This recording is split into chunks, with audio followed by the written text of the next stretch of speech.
ખેડૂતો ઉપર જે ગુજરાતમાં અત્યાચાર થઈ રહ્યા છે, ખેડૂતોને કડદાથી લઈ અને ભાવમાં લૂંટવામાં આવી રહ્યા છે, ખેડૂતો ઉપર જે લાઠીચાર્જ કરાવડાવ્યું ભાજપે, ખેડૂતોના ઘરમાં ઘૂસીને માતાબેન દીકરીઓને ખેડૂતોને મારવામાં આવ્યા, જેના વિરોધમાં આમ આદમી પાર્ટીએ 1 મહિના સુધી આ કેમ્પેન ચલાવવાનું નક્કી કર્યું હતું, જેના ભાગરૂપે અમે દ્વારકા જિલ્લામાં કિસાન મહાપંચાયત કરી છે, અમે ગીર સોમનાથમાં કિસાન મહાપંચાયત કરી છે, આણંદમાં કરી છે, આજે બનાસકાંઠામાં પણ કરી છે અને ખેડૂતોના જે 10 માંગણીઓ છે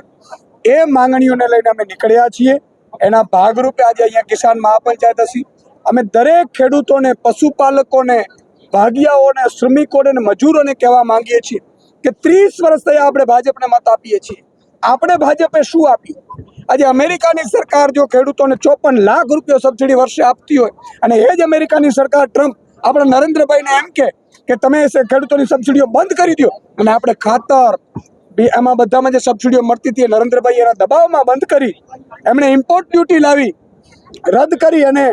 કપાસના ભાવ જે તળિયે લઈ ગયા અમેરિકાના દબાણમાં, એ બધા મુદ્દાને લઈને અમે ખેડૂતોને જાગૃત કરવા નીકળ્યા છીએ। ખેડૂતોને કહીએ છીએ કે હવે સમય બાકી ગયો છે, આપણે સૌ એક થઈએ, જ્ઞાતિ, જાતિ, ધર્મથી ઉપર રહીને ખેડૂત બનીએ, મજૂર બનીએ, શ્રમિક બનીએ, અભાગ્યા બનીએ। આપણા માટે અત્યારે જો આ 5 વર્ષ આ ભાજપ સરકાર રહી તો આ લોકો આપણા પશુપાલકને ખતમ કરી નાખશે, ખેતીને ખતમ કરી નાખશે અને અદાણી બધી જમીન લઈ લેશે, એવી આ જે ષડયંત્ર છે। પછી સંપત્તિમાં માત્ર ને માત્ર આપણા વાંઢા દીકરાઓ જ રહેવાના છે, એ મુદ્દાઓને લઈને અમે નીકળ્યા છીએ અને એના ભાગરૂપે આજે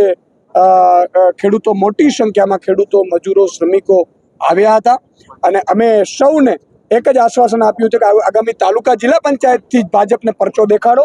જો ભાજપને મત આપશું હજી પણ તો ભાજપને એમ થશે કે જેટલા લાઠીચાર્જ કરી છે એટલા વધારે મત મળે છે।